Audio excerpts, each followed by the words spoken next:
প্রথমেই আমি আপনার শুরু করার আগে, কারণ আমি ইমোশনালি প্রচণ্ড ইনভলভ ছিলাম এই পুরো প্রক্রিয়ার সাথে, যেটা হয়েছে যে গণজাগরণের সাথে আমার ওই সময় কতগুলো টক শো ছিল, এগুলো এখনও যদি যারা দেখেন তারা জানেন। 4 তারিখে গতকাল থেকে গেল 4th অগাস্টে আমার ক্লিপ দেখলাম যে ফেসবুকে চলছে।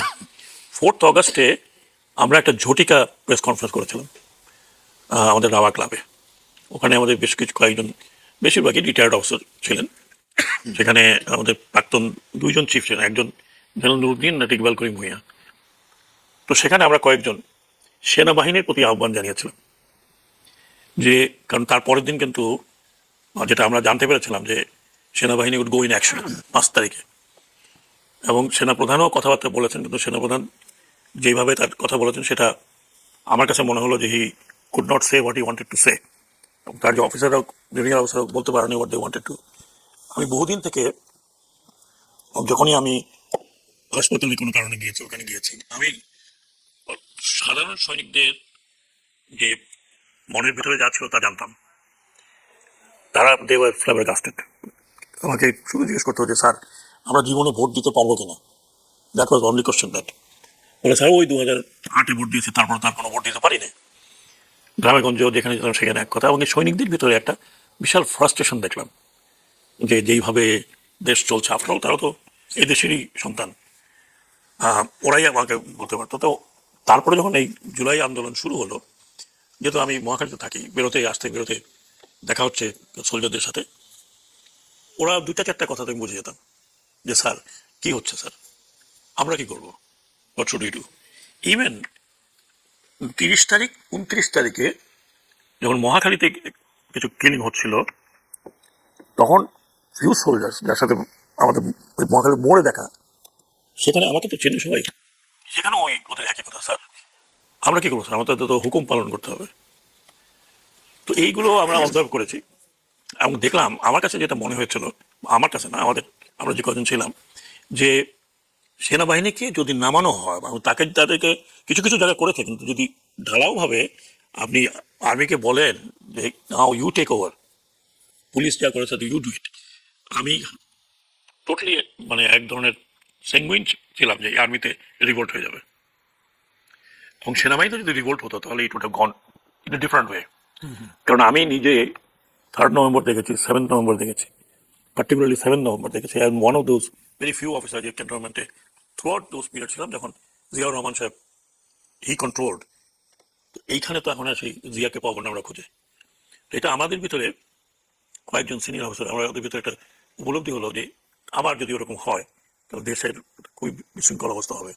দেয়ার may be a section of army এরকম অর্ডার দিলে গুলি করতে হয়তো করবে না। তখন আমরা আহ্বান জানালাম টু আর্ম ফোর্সেস, এটা আপনার কাজ না, আপনি করবেন না।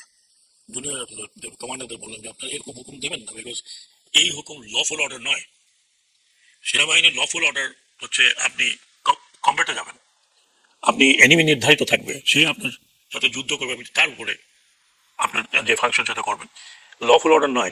লফুল অর্ডার যদি ইভেন যুদ্ধের মতো যদি বলে তুমি ওই গ্রাম জ্বালায় আসো, that's not a lawful order. তো সো লফুল অর্ডার নয়, এটা আপনি আপনার জনগণকে মারা, যেটা পাকিস্তান আর্মি করেছে। We should not do it. তো আমি মনে করলাম, পরে শুনলাম যে দ্যাট আহ্বান ওয়াজ মানে একদম মানে didn't fall flat. didn't fall flat. It went like বিদ্যুতের গতির মতো এটা এফেক্ট করেছে। এটা আমি বাড়ি থেকে দেখেছি। জি। তো 5 তারিখে আমরা একটা প্রসেশন বের করতে গিয়েছিলাম। আগে তো অনেকগুলো প্রসেশন হয়েছে, হয়েছে, and I was there. Almost আমরা কয়েকজন সিনিয়র ছিলাম, we were trying to lead it. 5 তারিখ সকালে বৃষ্টি হচ্ছিল সেদিন সকালবেলা। আমি আমাদের শাহিন যে কমপ্লেক্স আছে ওই পর্যন্ত আসলাম, তখন I got a very mysterious call, not identified. আমাকে বললো যে স্যার আপনি আগাবেন না, because you are on the tip of sniper, এবং আপনার যদি আপনার গায়ে লাগে you are not, you are killed, the whole যে বিপ্লবটা হচ্ছে এটা অন্যদিকে চলে যাবে। He didn't explain to me, I could understand. আমি জিজ্ঞেস করলাম আপনি কে? বললো স্যার আমার নাম আপনার জানার দরকার নেই। আমি অনেকক্ষণ দাঁড়ায় গেলাম, তারা চিন্তা করতেছিলাম যে হোয়াট ইট মেন্ট। তো দেখলাম যে একটা বড় একটা ইমপ্লিকেশন হবে। আর ওই দিন কিন্তু স্নাইপার বেশি অ্যাক্টিভ ছিল, ইউ নো ইট। এবং আমি নিজে দেখেছি সিএমএসে যে স্নাইপার শট করে মারা গেছে কয়েকজন। তো আজকে 2 বছর আগের কথা মনে হয় যেন সেই দিনের কথা। শত শত 1,500 1,000 1400 মতো মারা গিয়েছে বলে ইউনাইটেড নেশনস থেকে বলা হচ্ছে। আমরাও জানতাম। শহীদ হয়েছেন তারা, যারা শহীদ হয়েছেন তারা শহীদ হয়েছেন, কিন্তু যারা এই যন্ত্রণা নিয়ে এখনো বেঁচে আছে, কারো চোখ নেই, কারো হাত নেই, কারো পঙ্গু হয়ে গেছে। আমি নিজে ব্যক্তিগতভাবে বিভিন্ন হসপিটালে অ্যাডভাইজার আমি গিয়েছি, সিএমএতে গিয়েছি, ছোট্ট একটা বাচ্চা দেখলাম যে তার মাথার খুলিটা উড়ে গেছে। আমি যারা শহীদ হয়েছেন তাদের আত্মার মাগফিরাত কামনা করছি। যারা পঙ্গু হয়েছেন সমবেদনা জানাচ্ছি। আমরা যখন ইন্টারিম গভর্নমেন্টে ছিলাম আমরা চেষ্টা করেছি কম্পনসেশন বলবো না, অন্তত তাদের চিকিৎসা দেওয়ার জন্য। যারা শহীদ হয়েছে তাদের ফ্যামিলি যাতে থাকতে পারে, মানে আমাদের প্রধান দায়িত্ব ছিল এটাই, এবং করা হয়েছে। অনেককে সিঙ্গাপুরে পাঠানো হয়েছে, থাইল্যান্ডে পাঠানো হয়েছে ফর ট্রিটমেন্ট। 2-1জন মধ্যে এখনো আছে, আই ডোন্ট নো। তো এটা অত্যন্ত দুঃখজনক। সবচেয়ে দুঃখ লাগে এই যে এটা আমাদের দেশ, আমরা সব বাইরে থেকে আসিনি, আমরা কোনো পাঞ্জাব থেকে আসিনি, আমরা সিন্ধ থেকে আসিনি। How could we do it? এটা আমরা কীভাবে করতে পারলাম? আমরা আমাদের নিজেদের সন্তান তুল্য এদের সামনে কীভাবে গুলি মারতে পারলাম? আমি কয়েকদিনের জন্য যখন স্বরাষ্ট্র মন্ত্রণালয় ছিলাম, আই আস্কড পুলিশ, আপনি কি একবারও মনে হয়নি? They had no answer, they were repenting. তো তারা একটা কথাই বলছে যে স্যার আমাদেরকে এরকম বানানোর দায়িত্ব তো আমাদের ছিল না, আমাদেরকে যারা দায়িত্ব প্রাপ্ত ছিল তারা তো আমাদেরকে এইভাবে তৈরি করেছে। We didn't know what to do. তো এগুলো আপনার ইতিহাস যারা লিখবে অত লিখবে। আজকে যারা আত্মাহুতি দিয়েছে, এই ছাত্ররা যারা 15 বছর 16 বছর পলিটিক্যাল পার্টি কিছুই যা করতে পারেনি, এরা জীবন দিয়ে সেটা করেছে। সেই জন্য আমি ব্যক্তিগতভাবে আমি অত্যন্ত ভারাক্রান্ত মনে তাদের কাছে দোয়া করি যে যে উদ্দেশ্য নিয়ে এটা হয়েছিল, আমরা ইন্টারিম গভর্নমেন্টে কতখানি করতে পেরেছি I don't know, but Bangladesh have to change. This change has to B ব্রট। আপনি আজকে করব, কালকে করবো, পরশু করবো না। এক্সিস্টেন্স, আমাদের নিজেদের এক্সিস্টেন্স, পলিটিক্যাল পার্টি এখন যারা হেলম অফ অ্যাফেয়ার আছে তাদের এক্সিস্টেন্সের জন্য চেঞ্জ হ্যাজ টু বি ব্রট। এইভাবে হলে এখন যে আমরা যে দেখছি এরকমই হবে, এর চেয়ে আরো খারাপ অবস্থা হবে। তো আমি এটুকু বলেই আপনার ইন্ট্রোডাকশনটা শেষ করলাম। আমাদের কন্ট্রিবিউশন যে একেবারে নাই তা নয়, কিছু কন্ট্রিবিউশন ডেফিনেটলি ছিল। কিন্তু এরকম বোধহয় কেউ বলে না যে আপনাদের কোনো কন্ট্রিবিউশন নেই। মানে আপনাদের বলতে যদি আপনি অন্তর্বর্তী সরকারকে বোঝান, অন্তর্বর্তী সরকার ছাড়া আমি বলছি ইন্ডিভিজুয়ালি আমাদের অনেকের সেটা contribution- নিশ্চয়ই আছে। রাওয়া ক্লাবের ওই মিটিংটা তো একটা হিস্ট্রি টার্ন করার মতো জি, ব্যাপার ছিল। হব- এবং এগুলো নিয়ে নিউজগুলো, মানে রাওয়া ক্লাবের যে মিটিংগুলো হচ্ছিল রিটায়ার্ড আর্মি অফিসারদের, এইটা দিয়ে সর্বমহলে তখন আলোচনা হচ্ছিল যে what is going to happen, এবং আলটিমেটলি যেটা হলো জি, দেখা গেল। জি। সেদিক থেকে আপনাদের কন্ট্রিবিউশন তো আছেই। তাছাড়াও as an adviser to the interim government, সেখানে আপনার আছে ইন্টারিম গভর্নমেন্টের মানে অনেক অবদান আছে, সেগুলো নিয়ে আমরা আলোচনা করব। তবে মানে আলোচনা শুরুর আগেই আমি আপনাকে ধন্যবাদ দিচ্ছি বিশেষভাবে যে আপনি যেভাবে একটা ইন্টারভিউ দিয়ে একটা আবহ তৈরি করেছেন। এটা আমার তৈরি করে কষ্ট হতো হয়তো, মানে এটা হয় মনের মধ্যে থাকলে। আমি জানি না, আপনি তো অনেকদিন ধরে কথা এরকম করে বলতে পারেননি সবার সামনে। আমি তো প্রতিদিনই বলছি এটা অবসর কারণ। না, আমি আমি আমি এখনো আই গেট ইমোশনাল, কারণ আমি নিজের চোখে দেখেছি তো। I've seen myself, the dead body. I've seen CMA হসপিটালে যখন আমি অ্যাডভাইজার গিয়েছে দেখেছি। আপনি মানে as a normal human being is very difficult to stand. ওখানে দাঁড়ায় আপনি দেখবেন এই আহাজারি, এই অবস্থা। এবং আমি এতটুকু একটা বাচ্চাকে দেখেছি, তার মাথার খুলি উঠে গেছে, এইটুকু, মানে 8-9 বছর বয়সী। And he was so jovial, এত জোভিয়াল ছিল যে কিছুই হয়নি। কিন্তু পরবর্তী পর্যায়ে আমি পরে শুনলাম যে বাচ্চাটি এখনো অনেকে আমার সাথে দেখা করে, অনেকে যারা স্টুডেন্ট ছিল ওই সময়, কারো গুলি পেটের মধ্যে আছে, কারো হাত ঝাঁঝরা হয়ে গেছে। তো এগুলো তো কোনো যুদ্ধক্ষেত্রের মতো বিষয় না। এটা তো আমরা আর আমরা করেছি, আমরা আমাদের আমরা আর মতো আমরা চালিয়েছি। আমরা জি। কি ছিল, it was not a very political issue, একটা সামান্য issue that could have been resolved. সেটা করতে না গিয়ে আমরা এত ইগোস্টিক হয়ে যাই যখন পাওয়ারে যাই, যখন চেয়ারে বসি, এবং চেয়ারকে যখন প্রলং করি বিভিন্ন বিষয়ে, দেন উই বিকাম ডেমিগড। এবং আমি দুঃখ বলে ফেলছি আপনাকে অনেক কিছুই হয়তো পরবর্তী বছর। আমাকে দুঃখ লাগে কি, আমরা এই নেতাদেরকে ডিক্টেটর আমরা তৈরি করি। এত স্তুতি, ডেমোক্রেসি বলতে কোনো কিছু নাই। আপনি কোনো কিছু বললে বলতে আমরা আমাদের নেতা যা বলবেন তাই। আপনি নেতাকে কি বানাচ্ছেন? Slowly and gradually you making him dictator, এবং ডিক্টেটরের উপরে আপনি বানিয়ে ফেলছেন। আমি যে এই হাসিনাকে কতটা দোষ দেবো না, ইন এ সেন্স তাকে বানিয়েছে কে? তার এইসব লোকজন চাটুকারি করতে করতে করতে করতে করতে পার্লামেন্টের মধ্যে আলা হজরত, আপনি শুনছেন তো এগুলো? জি। ওই একবার তো উনি মানা করলেন না।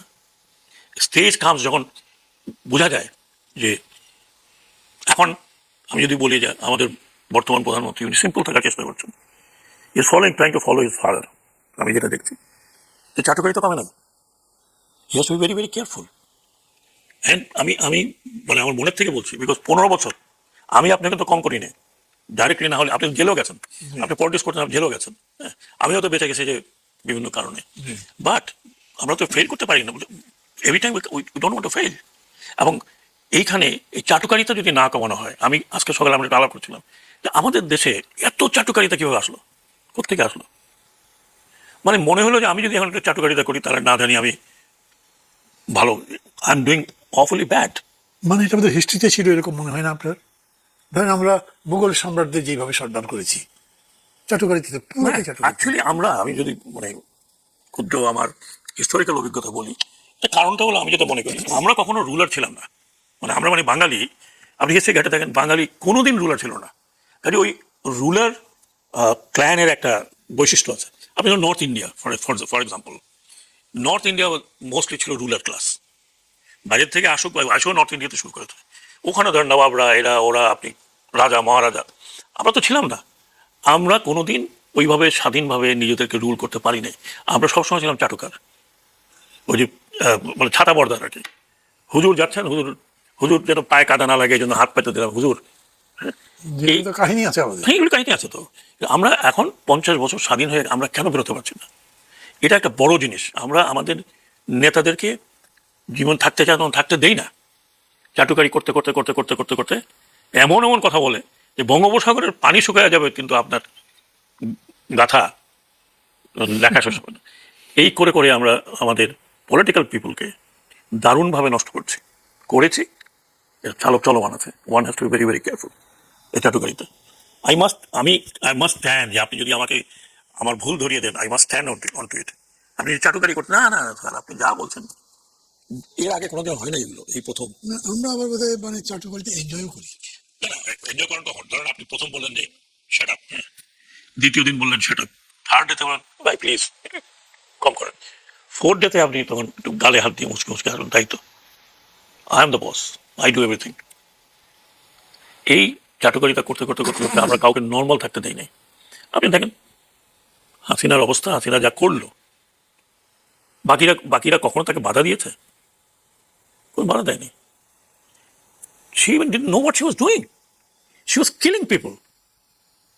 আর নিজের লোককে মারছে, আর নিজের এখনো সন্তান। মনে করেন না এটা?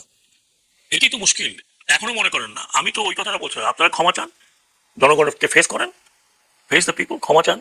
একটা লোক এই পর্যন্ত কিন্তু অনুশোচনা করে নাই। আপনি শুনছেন তো ফেসবুকে এত তারা বড় বড় কথা বলে, একবার বলে নাই উই ডিড সামথিং রং।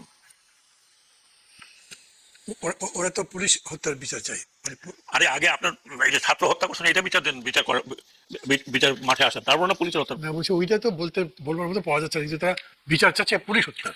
আরে পুলিশ হত্যার বিচারটা আপনি চাইবেন পরে, আপনি আগে আপনার বিচার করবে কে? ইউ হ্যাভ, এটা তো আমাদের কানে শোনা নতুন কিছু না। তো সেটাই। শুট টু কিল, আপনি বলেছেন shoot to kill. Sarkar bhai, thank you. মানে it's a good start for my talk show because মানে আজকের দিনটাকে সত্যিকার মানুষের মনের মধ্যে নেওয়ার জন্য এই দুঃখ, এই দিনের যে পেইন আছে, যে স্মৃতিগুলো আছে, সেটা যেভাবে আপনি নিয়েছেন আমি মনে করি সেটা মানুষের মনের মধ্যে গেছে। সাকাত ভাই, আমি মানে এই অফ টাইমের মধ্যে আপনাকে যেমন বলছিলাম সেরকম বলি, খুবই চমৎকারভাবে আপনি মানে জাগরণটার কথা বলেছেন, রক্তদান ইত্যাদি যা যা বললেন। আমি মনে করি দর্শকরাও অনেকটা মুগ্ধভাবে বিস্ময়ে এটা শুনেছে মনে করি আমি।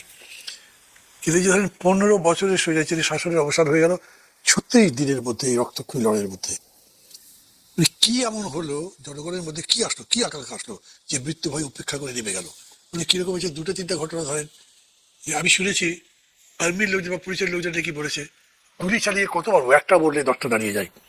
আবার একটা কথা এরকম শুনেছি, মিছিল যাচ্ছে, সামনে পুলিশ গানটা নিয়ে, কেউ তো চাই সামনে পুলিশ, কালে কিছু না, সামনে বাংলাদেশ, পেছনে মৃত্যু, তারপরে গেছে।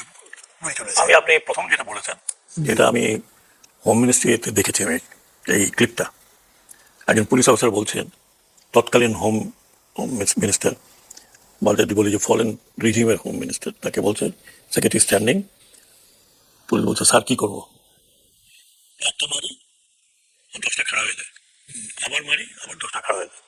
মানে দি ভেরি স্ক্লিপ।